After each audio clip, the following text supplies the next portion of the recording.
Vivimos en un mundo en constante cambio, lleno de incertidumbre y desinformación al tomar decisiones. Esto a menudo lleva a la parálisis, mientras el coste de la vida sigue subiendo. La inversión inmobiliaria siempre ha sido una opción sólida en nuestro país.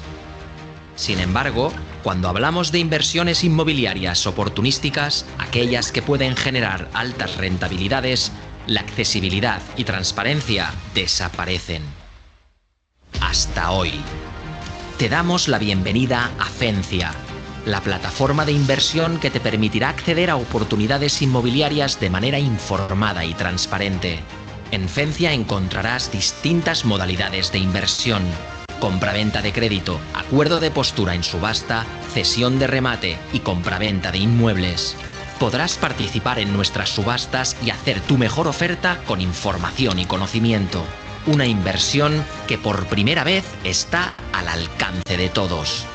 No importa si eres experto o si es tu primera vez. Ponemos a tu disposición profesionales contrastados para guiarte en todo el proceso de inversión, con tarifas especiales para nuestros usuarios. Invierte con conocimiento.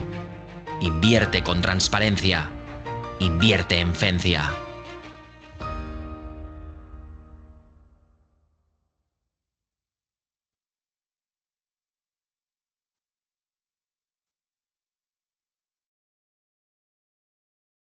Buenas tardes a todos y bienvenidos al segundo webinar de Fencia, consistente en tratar hoy un breve introductorio sobre los NPLs y las cesiones de remate, ¿no?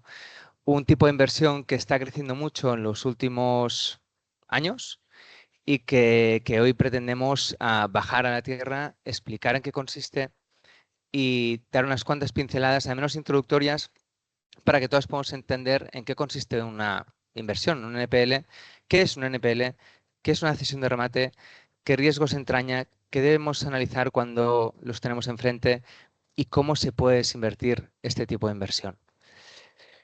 Y sin más dilación, vamos a iniciar una presentación que compartiremos. También deciros que la tenéis a vuestra disposición. Consecuentemente, cuando finalicemos, si alguien la quiere, la mandaremos encantados.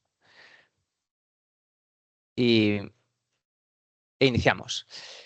En primer lugar, antes de empezar con qué es un NPL, qué es una cesión de remate y todos los factores que debemos analizar cuando los tenemos enfrente, lo más importante, a contextualizar de dónde venimos y qué ha sucedido en los últimos 15 años que nos sitúan en la posición actual, ¿no? En la posición de mercado actual.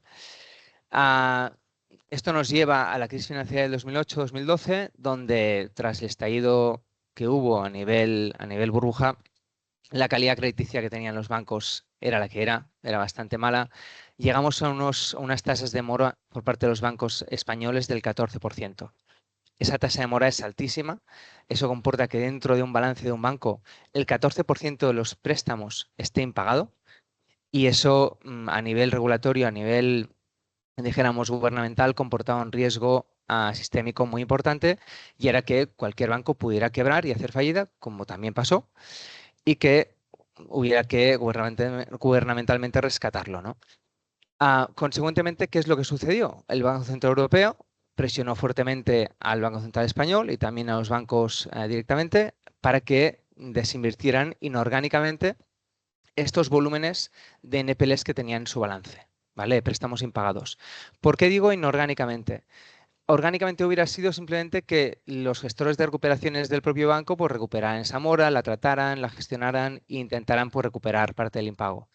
E inorgánicamente es lo que sucedió, que fue que crearan carteras de préstamos, carteras crediticias, y dieran entrada al mercado español a grandes fondos de inversión como podían ser Blackstone, Cerberus, Lone Star, Tillen, etcétera, que lo que querían pues era comprar estas carteras masivas de más de 5.000, 6.000 millones, 15.000, 30.000 millones, para posteriormente ellos trabajarlas y desinvertirlas en función de su estrategia, ¿no?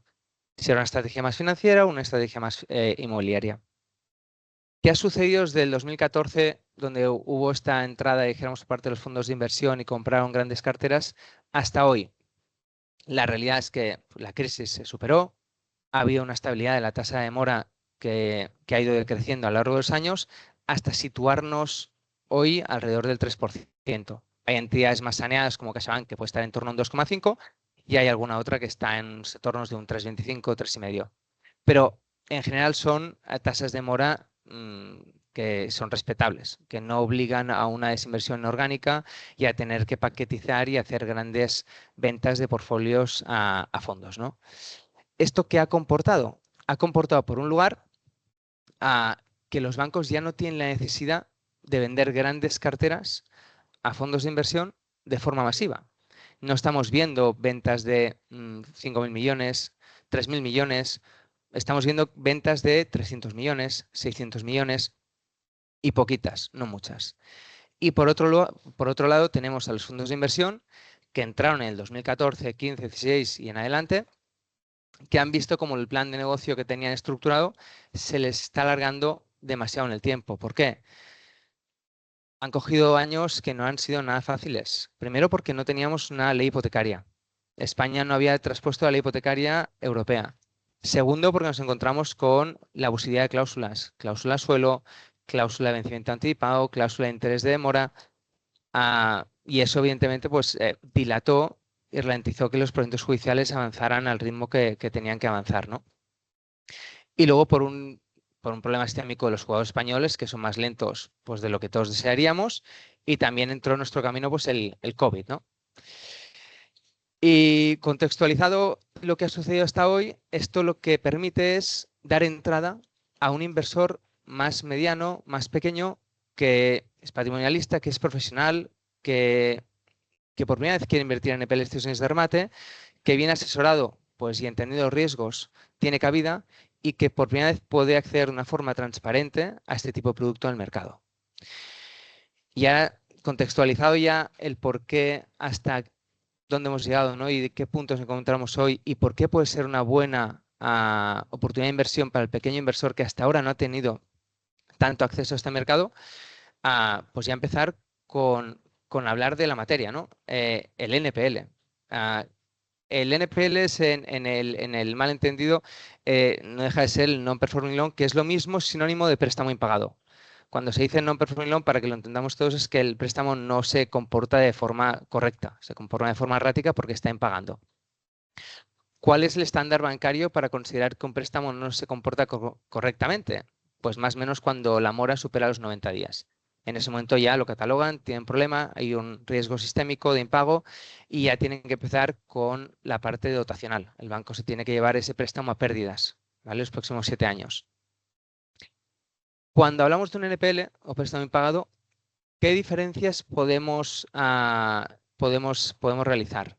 En primer lugar, si se trata de un NPL, un préstamo con garantía o un NPL sin garantía. Esto es muy relevante. Un NPL con garantía es un NPL que tiene una hipoteca, que normalmente la visualizamos con una hipoteca inmobiliaria, podría ser de otro tipo, que es que tiene un bien que garantiza ese préstamo. ¿Vale? Ese préstamo, evidentemente, también está garantizado con la solvencia del deudor, pero hay un bien, ya sea inmueble, mueble, el que sea, que garantiza que en el caso de que ese préstamo se impague, habrá una garantía para poder pagar ese préstamo, esa deuda. En contraposición, los NPL sin garantía, préstamos al consumo, tarjetas de crédito, todo aquello que no tiene una garantía detrás que responda de la deuda. Esa deuda, ¿cómo se responde? Con la propia solvencia del deudor. ¿Vale? Otra distinción muy importante a la hora de analizar un NPL y ver cómo se configura. Si está sobregarantizado o si está infragarantizado. ¿Qué quiere decir esto? Esencialmente, cuando tenemos un NPL sobregarantizado es que el inmueble que garantiza la deuda tiene un valor de mercado superior a la propia deuda. Con lo cual, el prestamista está en una situación más cómoda porque sabe que tiene un activo detrás que garantiza el 100% de la deuda. ¿Vale?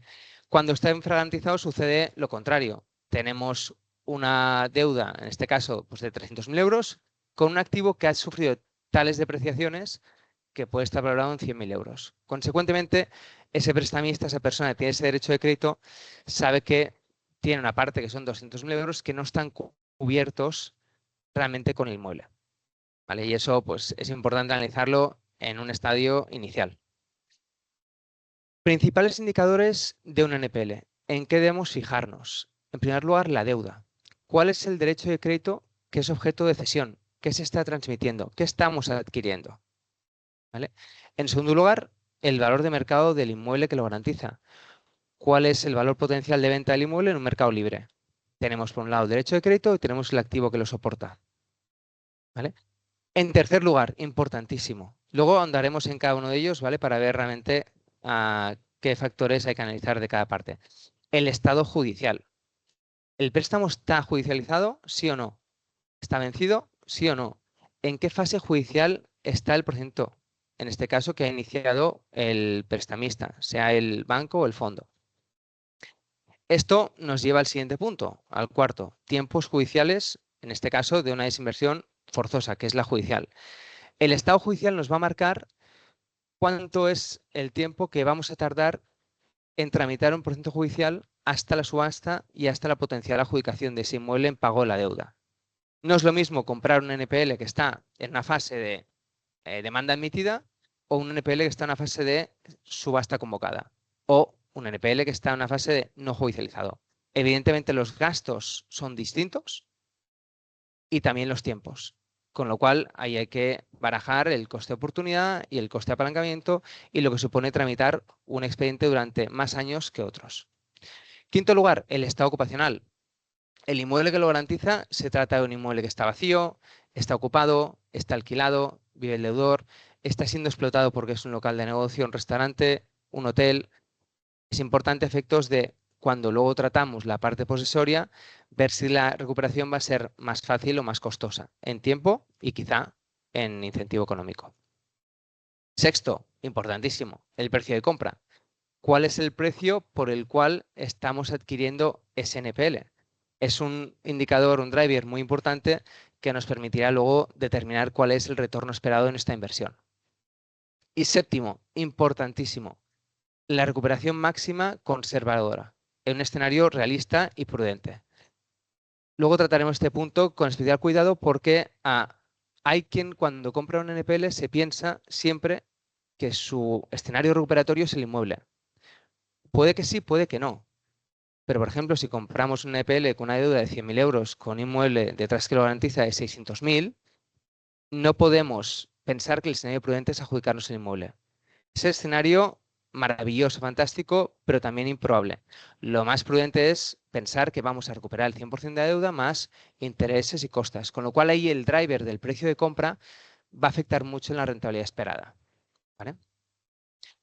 Y ahora, habiendo hecho una pincelada, vamos a pasar al primero de los conceptos, el de el derecho de crédito. ¿Vale? ¿Qué transmite el banco o el fondo en este caso? Lo que transmiten es un derecho de crédito que ostentan frente a un tercero, que sea una persona física o jurídica. ¿Vale? Importante, la parte esta de quién es el tercero. Se trata de un deudor persona física, más de uno, es una persona jurídica, es una mercantil, está avalado, hay un fiador. ¿Cómo se compone esta parte de la deuda? ¿Cómo es la transacción? La transacción de un NPL con garantía hipotecaria se realiza ante notario, escritura pública, y es un negocio jurídico en virtud del cual pues, un inversor, el comprador, paga un precio al banco o al fondo y a cambio se subroga, ¿vale?, el derecho de crédito que ostentaba el banco o el fondo frente a ese tercero hasta ese momento. Que subroga quiere decir que pasa a su posición acreedora. Importantísimo. Muchas veces caemos en la típica frase errónea de se transmite la deuda. No se transmite una deuda.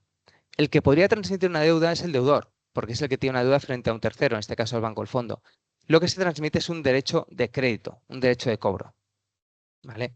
Cuando, y lo vemos en el ejemplo práctico que tenemos a la derecha, ¿eh? Cuando en 2018, pues Carlos, en este caso, solicita un préstamo al Santander por importe de 200.000 euros para comprar un piso, una casa de un valor de 250.000, consecuentemente una calidad crediticia pues equilibrada. Si luego posteriormente pues Carlos impagara durante más de 12 meses, el banco clasificaría el préstamo como NPL e iniciaría un procedimiento judicial. Si en ese momento el banco quiere vender el préstamo y suponemos que lo vende por un 50% de su deuda actual, que son pues, los 180.000 euros, el inversor pagaría esos 90.000 euros de precio de compra. Eso quiere decir que el inversor que está comprando en este NPL está pagando 90.000 euros, más luego los gastos que veremos, y se está subrogando en un derecho de crédito de 180.000 euros frente a un tercero, frente a Carlos.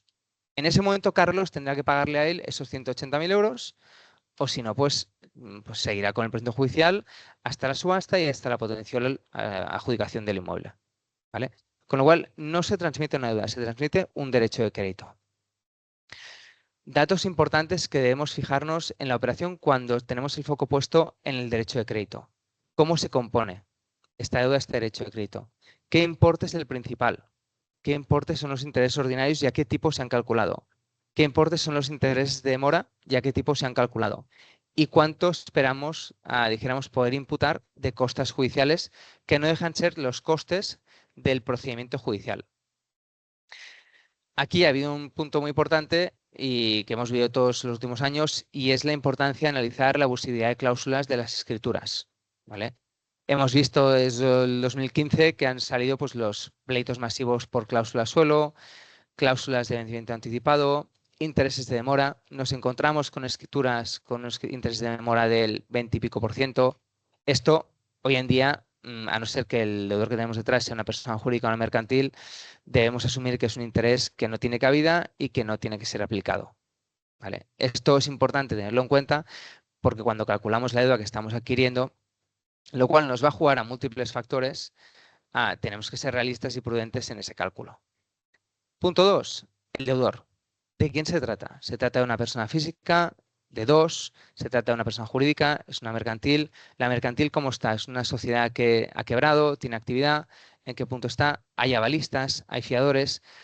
Todo este punto es importante analizarlo en el momento de adquirir un derecho de crédito, porque nos va a ayudar primero, a pensar cómo será de compleja esa potencial negociación o esa desinversión, y luego también analizar el potencial escenario de recuperación de la posesión en función de quién haya ocupando ese inmueble, ¿vale?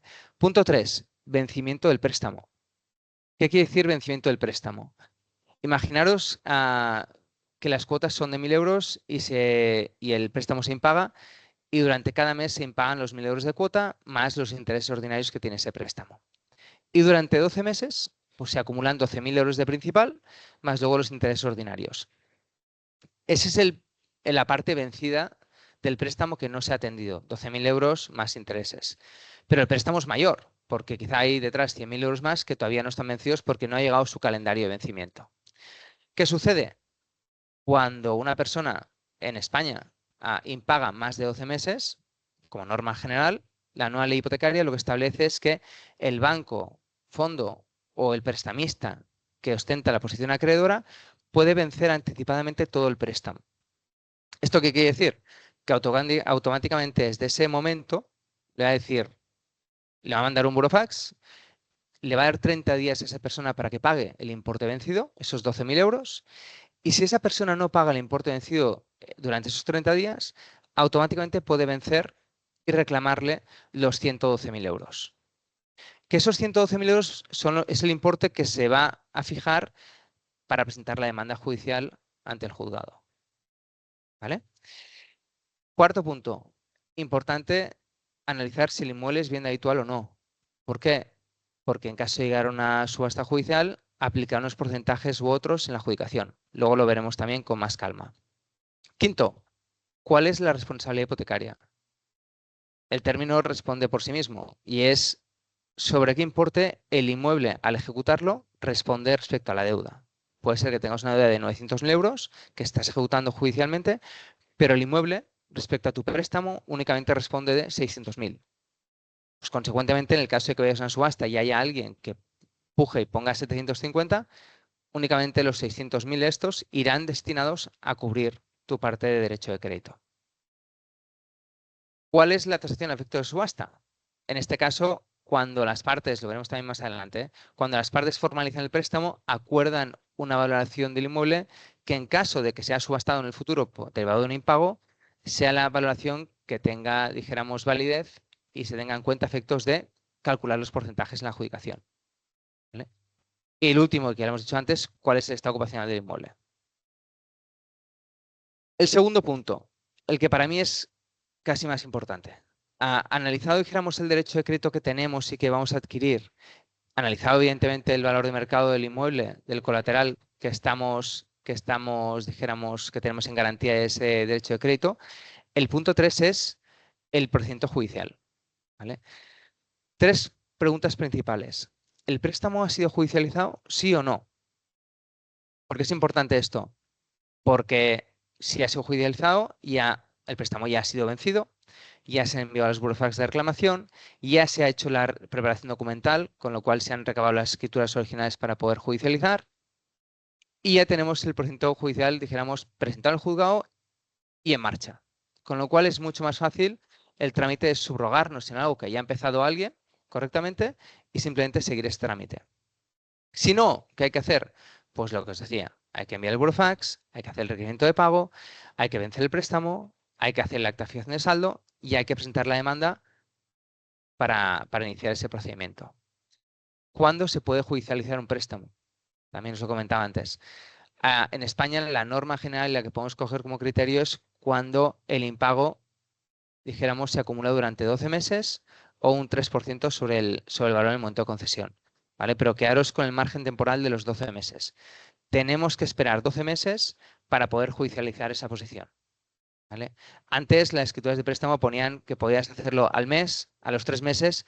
Eso se consideró abusivo y se dijo que al menos hay que darle un margen temporal a la persona de 12 meses para ver si puede, dijéramos, recuperarse y poder volver a atender ese préstamo. Y tercer punto, ¿qué tipo de procedimiento judicial se ha iniciado o puedo iniciar? Cuando tenemos un NPL con garantía hipotecaria, que es en el que nosotros vamos a poner el foco, el procedimiento judicial que se inicia por defecto es un procedimiento de ejecución hipotecaria.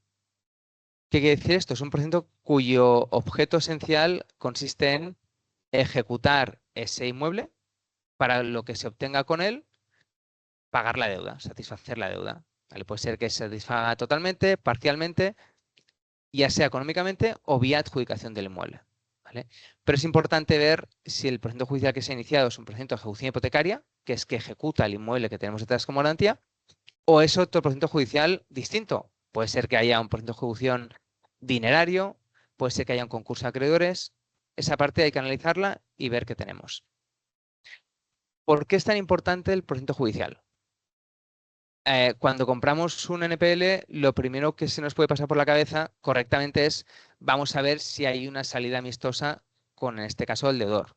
A ver si la persona puede negociar una acción en pago, una venta del inmueble y con eso cancelación, algo amistoso.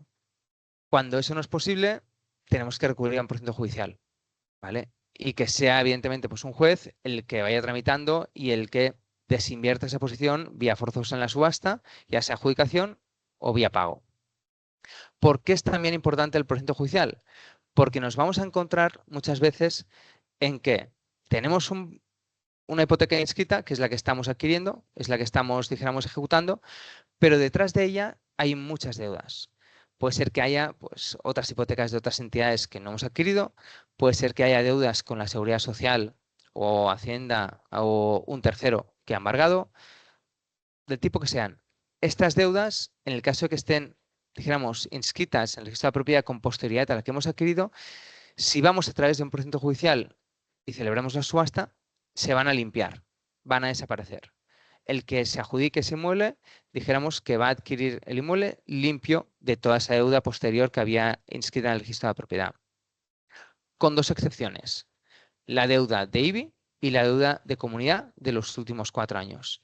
Esas dos deudas tienen una afección real, que es que quiere decir que el inmueble responde de ellas y, consecuentemente, cuando compramos un NPL y vamos en escenario de subasta, en el caso de que finalmente resultemos adjudicatarios, tenemos que ser conscientes que nos vamos a subrogar y vamos a tener que hacer frente a esas dos deudas, la comunidad, si la hay, y el IBI.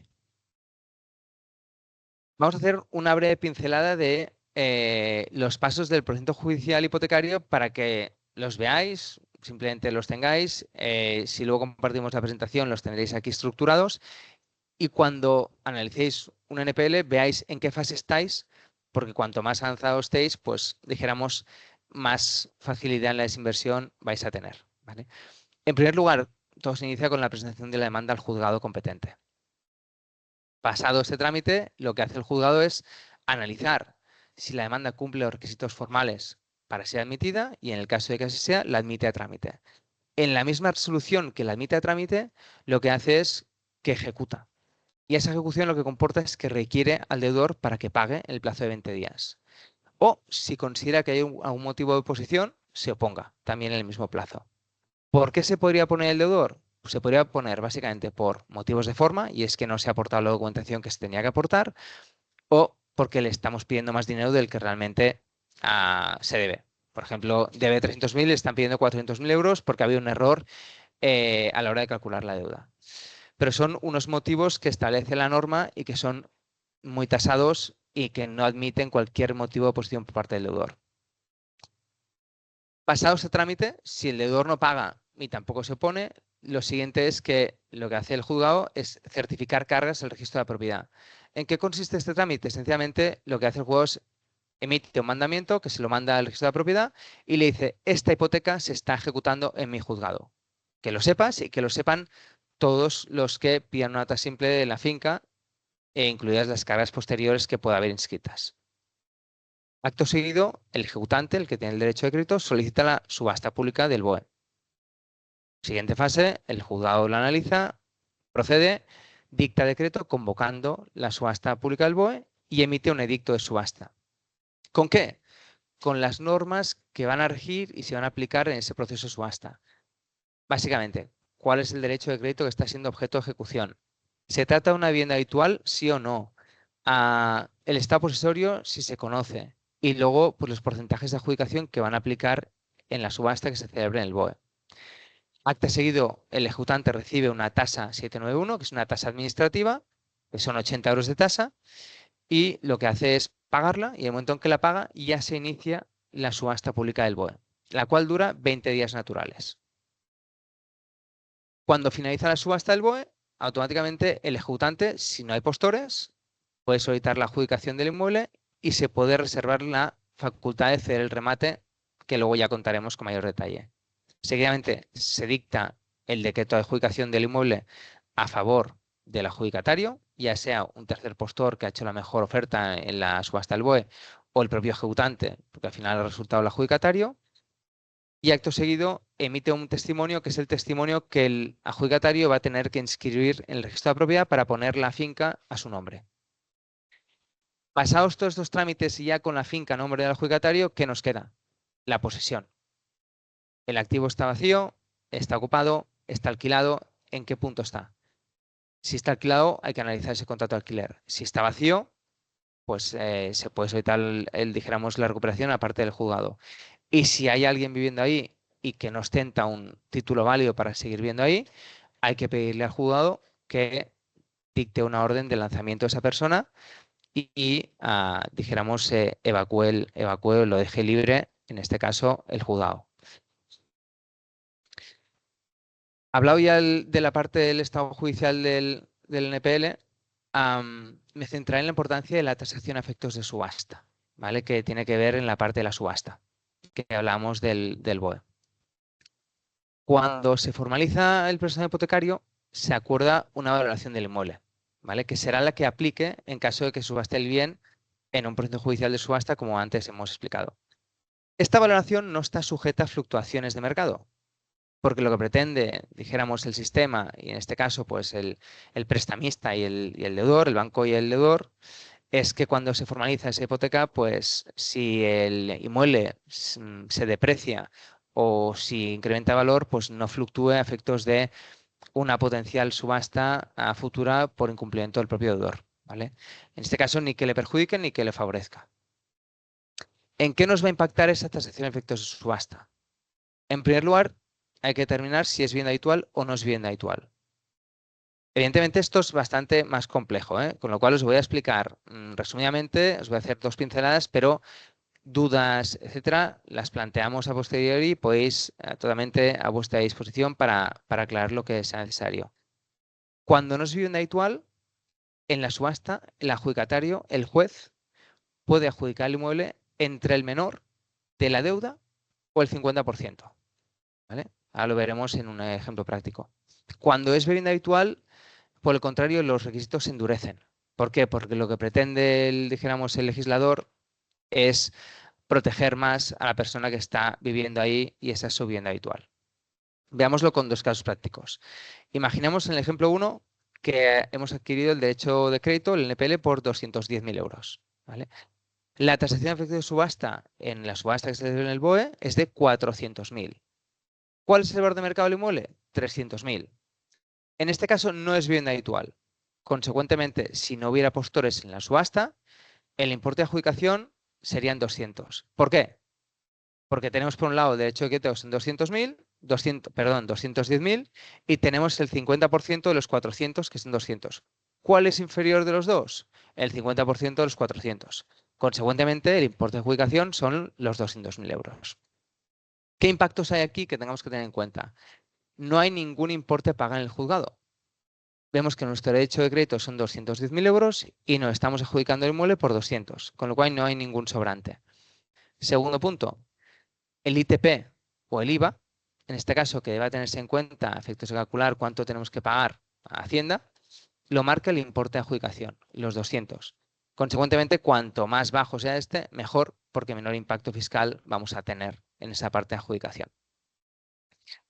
Ahora el ejemplo 2. ¿Vale? Un ejemplo donde sí es vivienda habitual. Imaginemos el mismo derecho de crédito, 210.000 euros y una tasación de subasta de 400. ¿Vale? El valor del activo, 300 también. Al ser vivienda habitual, vamos a ir al 60% del valor a efectos de subasta. ¿Cuál es este importe? 240.000 euros. ¿Qué comporta eso? Comporta que, como nuestro derecho de crédito son 210.000 euros, tenemos que depositar en el juzgado el diferencial respecto al importe de adjudicación, 30.000 euros. ¿Vale? Este es el primer impacto. Lo bueno en este caso es que el valor de mercado del inmueble son 300. Consecuentemente, se puede justificar que estemos pagando 30.000 de más para adjudicarnos este inmueble. Esto es importantísimo analizarlo porque podría darse el caso inverso, y es que el inmueble tuviera un valor de mercado inferior y ese importe depositado en el juzgado a efectos porcentuales no nos favoreciera, sino que fuera peor. Pongamos que el inmueble vale 230.000. Estamos pagando 30.000 y luego el derecho de crédito es 10, pues estaríamos, dijéramos, con un importe de adjudicación de 240.000 contra un inmueble detrás que vale 230.000.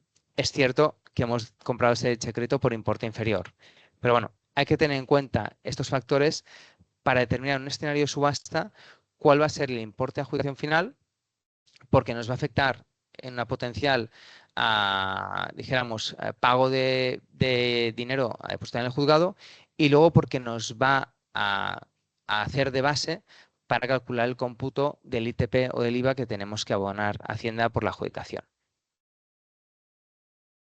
Pasada ya la parte de tasación de subasta, que os la he explicado muy resumidamente y que me pongo a vuestra disposición porque no es nada sencilla, vamos a pasar a los escenarios. ¿Vale?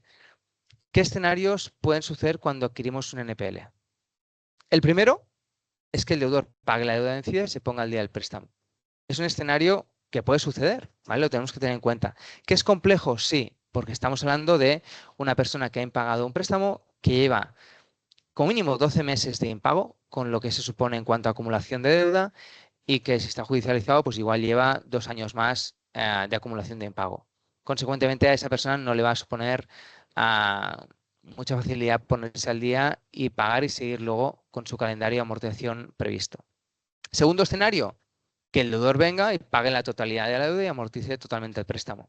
Oye, puede ser una persona que devenga mejor suerte, que le toque la lotería, que mañana tenga un trabajo maravilloso y que pueda pagar el total de la deuda. Aquí, pues, también es un buen punto para el propio, dijéramos, inversor del NPL porque ha comprado ese derecho de crédito con descuento y le está viniendo el deudor y le está cancelando por el total de la deuda más intereses más costas. Tercer escenario, que se alcance una solución amistosa con el propio deudor. Se puede hacer una acción en pago que supone que entrega la titularidad del inmueble a cambio de la condonación, dijéramos, la eliminación de la deuda. Segundo escenario, que se acuerde con el deudor que venda el inmueble a mercado para con lo que se obtenga pueda cancelar total o parcialmente el derecho de crédito que tiene con nosotros. ¿Vale? Tercero, se puede pactar una entrega amistosa de la posesión. Puede ser que tengamos, lo que os decía antes, cargas por detrás de nuestra hipoteca, que tengamos que ir sí o sí a un escenario de subasta para limpiarlas, pero eso no implica que no podamos llegar a un acuerdo con el propio deudor en virtud del cual nos dé las llaves del inmueble, a cambio de lo que sea, de condonarle el resto de la deuda, de llegar a un acuerdo amistoso y ayudarle económicamente con la mudanza, de lo que sea. Pero también admite una solución amistosa. La cuarta alternativa, que no sea posible alcanzar una solución amistosa. ¿Por qué? Porque el deudor no quiere, porque el deudor ha fallecido, porque el deudor ha desaparecido, porque es una mercantil que se ha extinguido, porque está en quiebra o porque simplemente es que no hay nadie con quien negociar. ¿Qué hay que hacer ahí? Pues tramitar el procedimiento judicial hasta el final, ¿vale? Importantísimo ahí, los tiempos. ¿Cuánto me va a suponer esto a efectos de desinversión? 2, 3, un año, 4, porque eso va a computar a efectos de saber que tenemos un dinero apalancado hoy que no es financiable y segundo, a barajar en función de tu retorno esperado cuál es el coste de oportunidad que estás dejando de ganar y que estás, dijéramos, invirtiendo en esta posición. En este escenario judicial, los escenarios posibles es que se haga la subasta pública del BOE y que venga un tercer postor y que oferte y se adjudique el inmueble, con lo cual aquí lo que haría el inversor de NPL, el acreedor, sería recibir el importe de la puja con el límite de su derecho de crédito, evidentemente. Si tiene un importe, pues un derecho de crédito de 200.000 euros y hay un tercero que se lo adjudica por 400, pues lo que va a recibir el inversor son los 200 más los intereses más las costas, ¿vale? Pero no los 400. O puede suceder que no haya un tercer postor en la subasta pública del BOE o que aunque lo haya, el importe que oferte sea menor a nuestro derecho de crédito y no interese.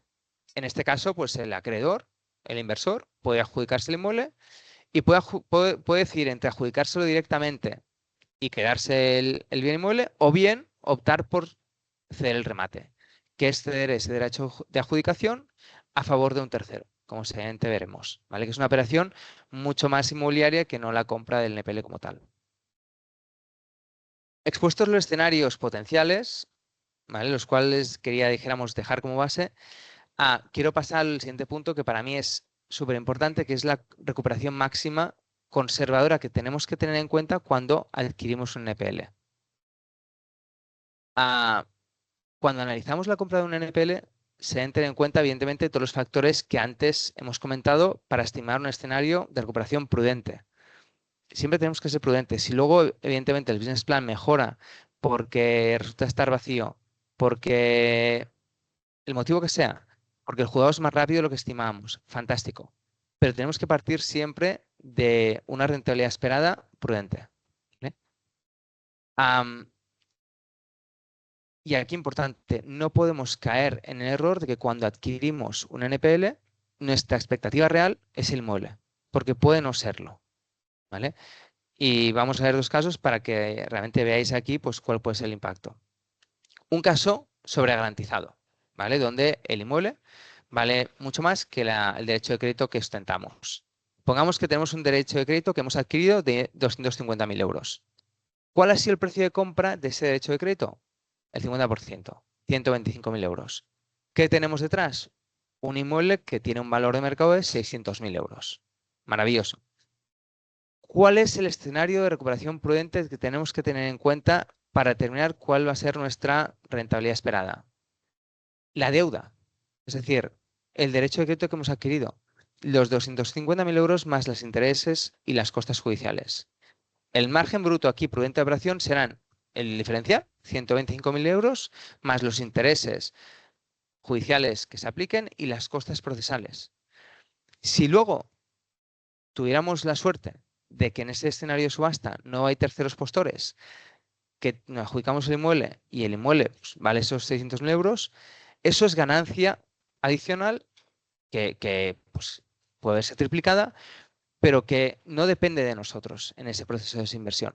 Con lo cual, no tenemos que contemplarlo a efectos de la compra del propio NPL. ¿Vale? Ejemplo 2, el caso opuesto, el caso infragarantizado. Pongamos que tenemos un derecho de crédito de 250.000 euros y que lo hemos también adquirido por 125.000 euros. Y aquí el inmueble que lo garantiza es de 180.000 euros de valor. ¿Cuál es la recuperación prudente? El inmueble, los 180.000 euros. ¿Por qué? Porque no podemos estimar que el diferencial entre lo que vale el inmueble y el derecho de crédito que ostento esos 70.000 euros, una persona que lleva impagando no sé cuántos años su préstamo me los vaya a poder pagar en el futuro. Si luego los paga, maravilloso también, pues es más ganancia que tenemos. Pero en el escenario de cálculo de cuál va a ser nuestro margen y rentabilidad esperada de esa inversión, tenemos que asumir que el máximo, nuestro CAP, son los 180.000 euros, que es el valor del inmueble en el momento en que adquirimos ese NPL. Luego, evidentemente, si ese inmueble se revaloriza en el tiempo durante los años que llevamos el proceso de inversión en marcha, pues fantástico, ¿vale? Es también un factor importante que tenemos que determinar.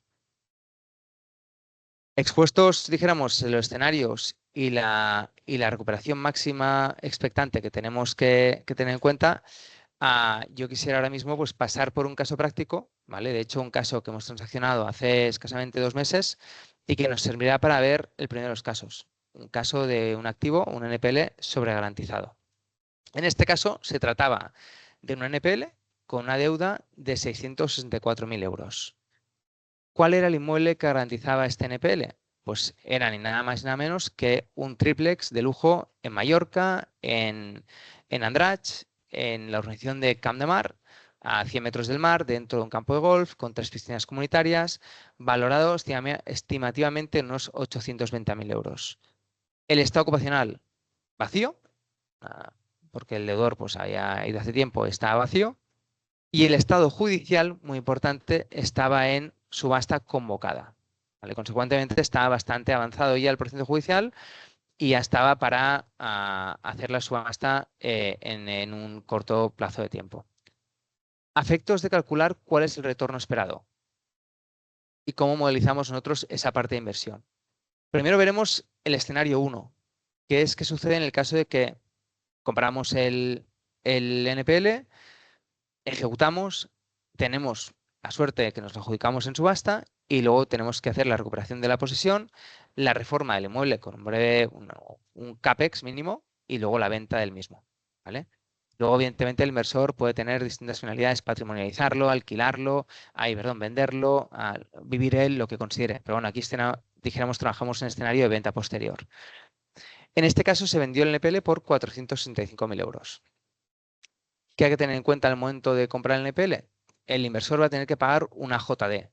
Es un documento, dijéramos, notarial, que es un tributo, que es el acto jurídico documentado. En este caso era el 1,5% sobre la deuda objeto de adquisición. ¿Vale? Subía a unos 5.500 euros. ¿Qué más se tiene que tener en cuenta? La notaría y el registro. ¿Vale? Si vais abajo la línea de costes, veréis aquí pues 1.750 euros, que es lo que nos cuesta el notario, porque es una operación que se hace ante notario, y luego el registro de la propiedad. Tenemos que inscribir esa hipoteca a nuestro nombre, porque la hemos adquirido. Posteriormente, aquí, pues la comisión, que puede ganar pues el API, Cencia, cualquiera que esté transaccionando, intermediando en esta operación. ¿Vale? Y luego, pues costes legales mínimos que se puedan necesitar. ¿Qué estimamos aquí? Estimamos que de conformidad con el partido judicial, en este caso de Palma de Mallorca, ¿vale? Esto es muy importante, nosotros, ¿cómo estimamos los tiempos judiciales? Tenemos un Big Data masivo que vamos alimentando cada mes, donde ponemos cuál es el tiempo judicial por cada partido judicial y juzgado a nivel español. Y en base a eso podemos tirar un estimado de cuánto va a tardar ese procedimiento judicial, dijéramos de inicio a fin, y en función de la fase en la que se encuentre. En este caso, estando en la fase de convocatoria de subasta, estimamos que hasta la adjudicación iban a pasar unos 12 meses aproximadamente. ¿Vale? Consecuentemente, en el año 2, si veis la línea del ITP, pues hay 32.000 euros de ITP que asumíamos debían satisfacerse porque es, en el caso de la adjudicación aquí, pues que era una adjudicación por el importe que corresponda, en función del ITP que aplica, en este caso en Mallorca, tenemos que pagar un ITP a Hacienda de 32.000 euros. Que también analizamos en la línea abajo, el potencial CAPEX. ¿Cuánto estimamos que, según el metro cuadrado, tenemos que invertir en reformar mínimamente el piso? Pintura, baño, es muy subjetivo esta partida, ¿vale? Pero pretendemos ser prudentes y estimar que un inmueble que lleva años vacío, que puede haber sido vandalizado, en ese caso está bastante bien, además de una organización privada, y demás, cuánto puede necesitar de reforma para ponerlo al día, más tratándose de un producto prime, ¿vale? Seguidamente, 950 euros, que es la inscripción de testimonio en el registro de la propiedad de la adjudicación a favor nuestro. Costes legales, 2.700 euros. ¿En qué consisten? En pagar básicamente al abogado y procurador que se necesitan para tramitar el procedimiento judicial y en este caso el procedimiento luego de posesorio si es necesario. Cargas, 15.720 euros. ¿En qué consiste? IBI y comunidad de propietarios. En este caso, la comunidad de propietarios se trataba de una comunidad que estaba dentro del golf con 3 piscinas comunitarias, jardín privado, etcétera, y tenía una cuota pues, bastante elevada de unos 350 euros al mes. El IBI era un IBI moderado, pero bueno, asumimos que las cargas a últimos 4 años están en torno a los 15.720 euros, que en el caso de adjudicación, el adjudicatario va a tener que pagar tanto Hacienda como la comunidad de propietarios. Siguiente línea, coste del inmueble. Básicamente el coste de inmueble son, tanto en el año 2 como en el año 3, las cuotas de comunidad IBI, que desde que somos, dijéramos, adjudicatarios del inmueble, vamos a tener que seguir pagando hasta que lo vendamos. ¿Vale? Y por último, asumiendo que después de hacer todo este trámite lo vendemos en el año 3 por 864.000 euros, en este caso, comprando a 465 nos da una TIR neta anualizada de un 16,3, ¿vale? Con un margen neto de 258.000 euros, que no está nada mal. ¿Vale? Cuando digo neta es porque evidentemente, como veis, hemos descontado todos los costes necesarios para desinvertir, primero para invertir, luego para desinvertir, y lo único que nos quedaría contemplar aquí es el impuesto por la ganancia patrimonial que estamos teniendo a la hora, dijéramos, de haber comprado y haber desinvertido esta posición. ¿Vale? Este es escenario 1, escenario muy bueno, que puede ser que se dé, pero bueno, que puede ser también que sea más remoto. ¿Por qué? Porque tenemos una deuda de 664.000 euros, recordemos, con un inmueble detrás que vale 820.000. El escenario 2 es un escenario donde vamos a una subasta pública y hay un tercero, que es una persona que conoce el lugar, que conoce el inmueble, que le interesa, que sabe que vale mucho más que los 664 que tenemos de deuda y que esa persona pues coge y hace una postura en la subasta, ¿no? Y se lo acaba adjudicando. Aquí hemos estimado que podía haber un descuento sobre nuestra deuda y que el cobro final estaría en torno a los 656.000 euros. Fijaros que la rentabilidad mejora, porque evidentemente la desinversión es más rápida, con lo cual el apalancamiento es menor y estamos teniendo una TIR neta a 2 años, perdón, anualizada, que multiplicada por 2 se va al 54%, pero anualizada del 27%, que está muy, muy, muy bien, ¿vale? Consecuentemente, no siempre pensemos que el escenario de que venga un postor y nos dijéramos, nos limpien la subasta y se adjudique el inmueble, es peor que la adjudicarnos el inmueble. Puede ser mejor a efectos económicos. Explicada la parte de NPL y también yendo rápido porque nos quedan 10 minutos, vamos a pasar por la cesión de remate. La cesión de remate, a diferencia del NPL, es una operación mucho más inmobiliaria. ¿En qué consiste la cesión de remate? Básicamente consiste en la cesión del derecho de adjudicación que tiene el banco del fondo o el tercer inversor que ejecuta de poder ceder ese derecho que tiene a adjudicarse el inmueble a un tercero. ¿Cuándo se puede hacer el remate? Cuando se produce la subasta del BOE y el acreedor ejecutante pues, no quiere adjudicarse el inmueble, puede ceder ese derecho de adjudicar el inmueble a un tercero interesado. ¿Quién puede hacerlo? En eso la norma es restrictiva. Solo puede hacerlo el acreedor que está ejecutando el inmueble. ¿Por qué importe se puede hacer el remate? Por el que libremente se, dijéramos, acuerden las partes. Puede ser por un importe superior al importe de adjudicación, por un importe inferior a ese importe de adjudicación, por el que las partes estimen. ¿Cómo se produce? En el juzgado. Es el juzgado cuando, una vez el ejecutante le ha manifestado su interés en ceder el remate, el que acuerda una convocatoria en el juzgado y el que, dijéramos, verifica que se ha pagado el precio acordado en ese remate y le cede a esa persona, a ese tercero, el derecho de adjudicarse ese inmueble. ¿Vale? ¿Y cuál es el impacto fiscal de la operación? Importante, el importe de adjudicación. Podemos tener un importe de adjudicación de 200.000 euros y que se esté cediendo el remate por 100.000. A efectos de cálculo del ITP, el importe que va a aplicar es el de adjudicación, que son los 200.000, ¿vale? Con lo cual, el ITP o el IVA lo tenemos que calcular sobre la base de ese importe. Luego los pasos me los salto, ¿vale? Ya os los dejo en la presentación. Y quería tratar aquí las principales diferencias entre un NPL y una cesión de remate. ¿Vale? Porque muchos os podéis preguntar, oye, el NPL es mucho más financiero, la cesión de remate es mucho más inmobiliario y además mucho más breve en el tiempo. Sí, puede ser así. Luego, si queréis, entramos en qué es mejor o peor, ¿eh? Pero básicamente, el NPL es una operación financiera y o inmobiliaria, puede ser las dos. La cesión de remate es una operación estrictamente inmobiliaria. El NPL se adquiere en escritura pública ante notario. La cesión de remate se hace en sede judicial. El NPL tienes que pagar los actos jurídicos documentados, además de la notaría y el registro. En la cesión de remate no se deben pagar los costes de notaría y registro. En el NPL tienes la necesidad de inscribir la hipoteca a tu nombre como adquirente de la misma, lo cual no sucede en la cesión de remate. En el NPL se tiene que comparecer en el procedimiento judicial asistido por un abogado y un procurador y subrogarte para seguir tramitando ese procedimiento. Y en la cesión de remate debes comparecer acompañado de un procurador para hacer la cesión de remate en sí. Y luego, otra principal diferencia que ya hemos comentado es que en el NPL tienes un escenario de desinversión múltiple. Puedes llegar a una acordación en pago, de venta a tercero, de posesión, de adjudicación en subasta, de cesión de remate, mientras que en la cesión de remate el escenario es predecible, que es la adjudicación del inmueble. ¿Vale? Caso práctico de una cesión de remate muy rápido. En este caso se trata de un chalet en Valdemoro, que en este caso pues está, dijéramos, ocupado. No sabemos si por los actuales propietarios o por un tercero que lo alquila. Se trata de una casa aislada de 396 metros cuadrados de superficie con una valoración estimada de mercado de en torno a 564.000 euros. Y se establece un precio de compra aproximado de 312.000 euros, ¿vale? Un descuento sustancial. A efectos de calcular cuál es el retorno a rentabilidad de esta, dijéramos, de esta oportunidad en concreto, asumiendo el precio de compra que os comentamos de 312, el IVA, en este caso el ITP, en la adjudicación de 23.000 euros, ¿vale? El escenario de subasta, y asumiendo, pues evidentemente, los costes de notaría y registro, las cargas de IBI comunidad que pueda haber, que también en la cesión de remate tenéis que asumir que hay gastos de IBI comunidad como adjudicatarios.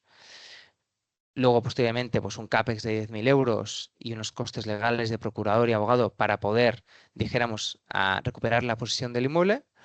Aquí estimamos un tiempo de recuperación del inmueble de 13 meses, según el partido judicial, en este caso de Valdemoro, un CAPEX de 3 y luego la parte de venta de 6 meses en función de la tasa de absorción de la zona, ¿no? Aquí el retorno esperado, la TIR esperada, está en el 33,7%, adquiriendo la cesión de remate a 312.000 euros, ¿vale? Que es una TIR pues muy, muy buena. Expuesta la parte de cesión de remate y visto el caso práctico, ¿qué es lo que pretende ofrecer Fencia, ¿no? Fencia es una plataforma especializada en NPLs y decisiones de remate, también en activos ocupados, pero más enfocada en la parte de NPL y decisión de remate. Y Fencia nace para cubrir un hueco en el mercado que es poder, dijéramos, dar la trazabilidad al fondo, al banco o al servicer de poder vender ese producto al inversor finalista, ¿vale? Ya no tan a ese inversor tan grande, ese fondo de inversión que quiere invertir los 3.000 millones, sino al inversor pequeño que quiere comprar granularmente la oportunidad de 50, de 100, de 500.000 euros de 3 millones. Y Fencia lo que hace es analizar esas oportunidades, hace las P&Ls, ve los riesgos, analiza la documentación judicial, calcula los retornos y luego comercializa esas oportunidades atractivas en el mercado. ¿Cómo? Mediante un ecosistema pues, transparente, informado, documentado, que permite que inversores, APIs, a cualquier tercero que pueda tener una cartera de clientes interesado en este tipo de producto, pueda tener acceso y pueda suministrar a sus inversores el producto Fencia, ¿no? El rol estratégico del API, y aquí me detengo. Porque hemos querido, dijéramos, enfatizar en este webinar el rol estratégico del API y este tutorial introductorio para todos vosotros. Primero por la situación del mercado inmobiliario español, ¿no? Todos sabemos que estamos en un momento de escasez de oferta, donde hay un desequilibrio entre una demanda creciente y una oferta insuficiente desde hace años ya, y una falta estructural de viviendas nuevas. Pero eso no escapa a nadie. Luego tenemos una falta de producto que comporta que en 2024 las compraventas se han disparado un 11,5%, y es que cada vez que sale algo mínimamente interesante se vende en un tiempo casi récord. Y por otro lado, las políticas gubernamentales pues son bastante desincentivadoras. El tema de la eliminación de alquileres, incremento del parque público de vivienda y la promoción pública pues limitada, ¿vale? esa oferta inmobiliaria más escasa de vivienda, dijéramos libre, de vivienda, de producto normal que los APIs están más acostumbrados a vender, pues lo que nos abre es una nueva posibilidad de ofrecer a los inversores, de ofrecer al inversor patrimonialista pequeño mercados alternativos como pueden ser el NPL y la cesión de remate. ¿Y qué papel juega aquí el API? Pues muy importante, conocimiento del mercado inmobiliario, que es esencial. La llegada al inversor local que pueda estar interesado en este producto oportunístico. La capacidad comercial para vender las oportunidades, la tiene, sabe convencer. La comprensión de los procesos de desinversión, que eso lo trabajará conjuntamente con nosotros. Y la necesidad de captar producto para atender a su ecosistema inversor. ¿Vale? Y luego, evidentemente, que tiene la posibilidad de poder prestar un doble servicio, el de compra o colocación de ese NPL sin remate y luego la desinversión de ese inmueble cuando se materialice la posición. Y por último, lo que aquí queríamos también exponeros, la colaboración con Fencia, ¿no? Fencia, ¿por qué puede ser interesante una colaboración entre el sector API y Fencia? Básicamente porque Fencia analice las oportunidades de mercado en NPLs de remates, tanto financiera como jurídicamente, también inmobiliariamente, y calcula los escenarios de desinversión y recuperación prudentes, ¿vale? Con el objetivo de seleccionar lo que consideramos que realmente es interesante desde el punto de vista inversor. Fencia además puede asistir al API para, con su conocimiento sobre este producto, apoyarle en la parte de labor comercial. ¿Qué tiene el API? La llegada. Tiene la llegada local a los inversores de la zona que pueden estar interesados en este tipo de producto y en este tipo de inversiones. ¿Vale? Y luego, importante, goza de su confianza. Consecuentemente, aquí lo que abrimos también es las puertas a que si creéis que podéis trabajar este tipo de producto, os veis con ganas, es un producto que consideráis muy interesante y atractivo para vuestra cartera de inversores, podéis contactar con nosotros, aquí tenéis nuestros datos. Si nos enviáis un mail también os podemos compartir esta presentación y podemos, dijéramos, trabajar de la mano, porque cuanto más de la mano trabajemos, seguramente más impacto tendremos en este proceso de inversión. Y ya para acabar, simplemente ponerme, nada, nos quedan 2 minutos, pero poner a vuestra disposición el micro y que si alguien quiere hacer alguna pregunta pueda hacerla y si buenamente puedo, pues la contestaré. De hecho, creo que tenemos ya alguna pregunta por aquí.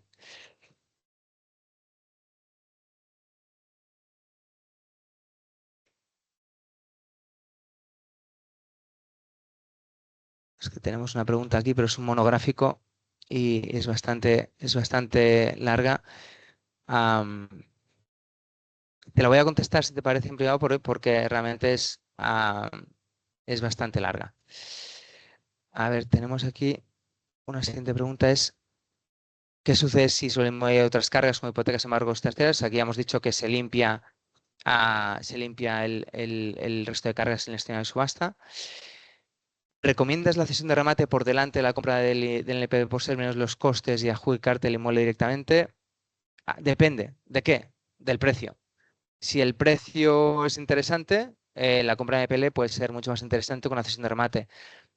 También depende de qué, de cuál es tu voluntad de desinversión de ese producto. Si tu voluntad puede ser comprar un NPL para luego desinvertirlo en cesión de remate y que sea una desinversión financiera, tienes que comprar el NPL, no una cesión de remate. Entonces hay una serie de factores económicos, evidentemente, y efectos de coste que van a determinar pues, cada inversión por sí misma, ¿vale? No es mejor una inversión en NPL ni una inversión en cesión de remate. Cada una puede ser más interesante que la otra en función del caso a caso, ¿vale? ¿Por qué venden los bancos y por qué venden los fondos de inversión que han comprado este producto? Esencialmente, los bancos, ¿por qué venden este tipo de producto? Un banco, cuando tiene un impago, tiene que contabilizar ese préstamo a pérdidas los próximos 7 años. Eso quiere decir que le consume capital y va a tener que en su PIG pues, dotarse ese préstamo a pérdidas, ¿vale? Eso evidentemente le va a perjudicar y puede interesarle pues, vender esa posición. Segundo, costes de gestión. Al banco le comporta tener que gestionar ese préstamo y que ese coste de gestión, pues evidentemente tenga que soportarlo. Tercero, impacto reputacional. Un banco no es un inversor que compra NPL que puede ofrecer muchas soluciones, dijéramos, alternativas. Un banco, si tiene alguien con cierta complejidad dentro, va a tener que reputacionalmente pues, acatar lo que esa persona le vaya dictando. Cuarto, el banco no puede ofrecer políticas, dijéramos, de incentivos económicos. Es mucho más restrictivo. Un banco no puede ofrecer 500 euros de una ayuda a la mudanza. Un banco no puede ofrecer 2.000 euros a un ocupa para que se vaya. No puede pagar dinero. El banco únicamente puede ofrecer condonación de la deuda. Ya está. ¿Por qué se lo venden los fondos? Esencialmente porque evidentemente también los fondos han visto como España a nivel gubernamental no les ayuda mucho en cuanto a sus políticas de vivienda. En segundo lugar, porque los tiempos de desinversión se les ha alargado más de la cuenta por un tema judicial y por dijéramos, los problemas que ha habido en la justicia española desde el 15 en adelante, que ahora ya están bastante más claros a raíz de la ley hipotecaria, y luego también por un tema de coste de gestión. ¿Vale? ¿Cómo podemos trabajar con vosotros? Pues escribiéndonos y seguro que podemos hacer 1000 cosas juntos, no dudéis. ¿Hay que esperar 12 meses en todas las deudas impagadas? ¿Existen opciones? ¿Cómo puede ser que el deudor sea empresa o profesional? La ley hipotecaria lo que te establece es que tú puedas vencer el préstamo y judicializarlo en función de si estás en la primera mitad o en la segunda del préstamo, si se cumplen 12 meses de impago o 15 meses de impago, ¿vale?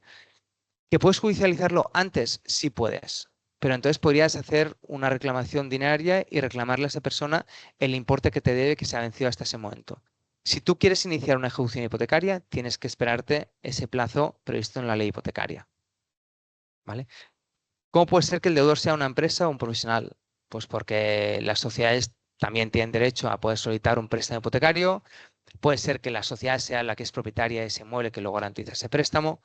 Consecuentemente, pues cualquier tercero, tanto sea sociedad como puede ser una persona física, puede solicitar ese préstamo y ser el deudor, o el avalista o el propietario del inmueble. ¿Vale? La grabación del webinar. Lo mandaremos si nos mandáis la dirección a los correos que os hemos facilitado, ¿vale? De info@cencia.es o david.roch@cencia.es. Nos mandáis el correo, hablamos de colaboración, os mandamos la grabación del webinar, os mandamos la presentación, ¿vale? Lo que necesitéis.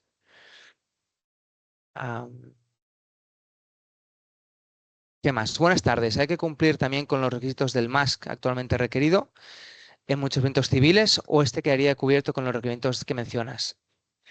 Por suerte no, ¿vale?